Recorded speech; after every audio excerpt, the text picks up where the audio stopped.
Hi, my name is Captain Courtney Williams. I am an IMA JAG assigned to the 96 Test Wing at Eglin Air Force Base.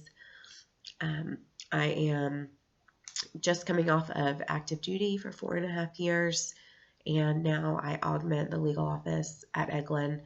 The legal office is responsible for criminal prosecution of active duty airmen and a wide range of civil legal matters, including environmental, contracts, compliance, ethics, and a smattering of other things. So it's my job to augment that legal office.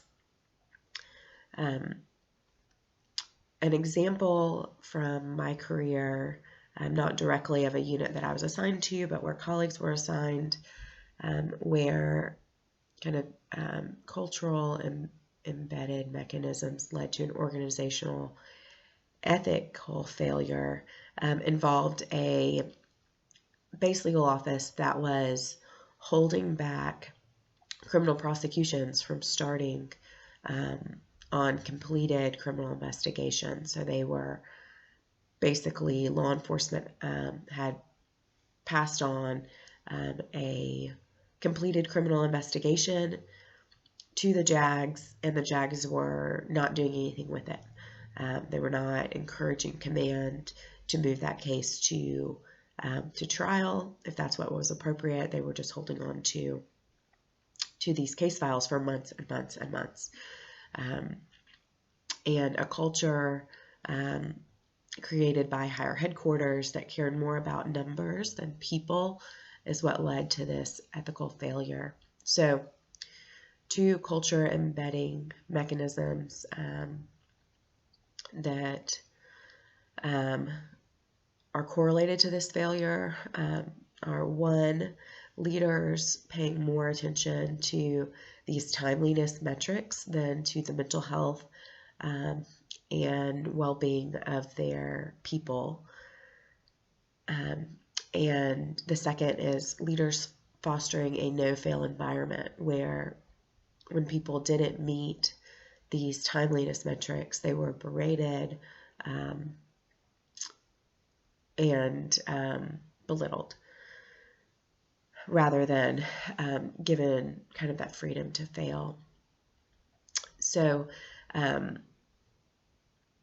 recommendations that I would offer to these leaders are simple, but would be challenging to get after and would take time to implement.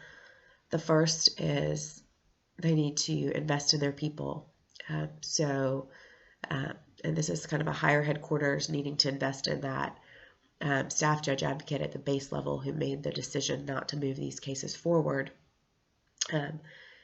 That staff judge advocate needs to know that his higher headquarters is behind him, and that they care about his team, and he needs to protect his team, to encourage his team to get the mental health treatment that they need, and to encourage leave. So one of the issues in this office is that they were trying a fair amount of child pornography cases and sexual assault cases, and those cases had taken a toll on the prosecutors and paralegals in that office, and the sheer volume was contributing to some of the fatigue that was leading them to not make these metrics, and thereby causing that staff judge advocate to hold back cases. So he needs to know that his leadership are behind him in caring about his people. The second is that they need to spend more time in training on kind of this whole airman concept instead of hammering down these metrics and deadlines. It is not uncommon for higher headquarters status meetings in the JAG community to be focused around timeliness and how quickly we are moving things. And there's good reason for some of that accountability, because swift justice is better than slow justice, and it's important to move cases along so that units can move on.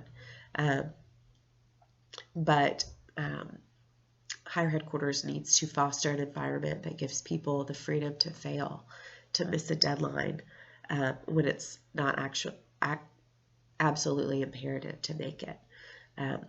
So some of our metrics are metrics that are internal to JAGs only, and some are enforced by statute and a judge. So the ones that are internal to JAGs, I would recommend that higher headquarters provide some flexibility on, so that their people at the base legal office can feel some relief, and they would perform better if they felt like that they were supported and understood. So those are my recommendations to this culture embedding mechanism problem that led to the ethical failure at this base legal office. Thank you.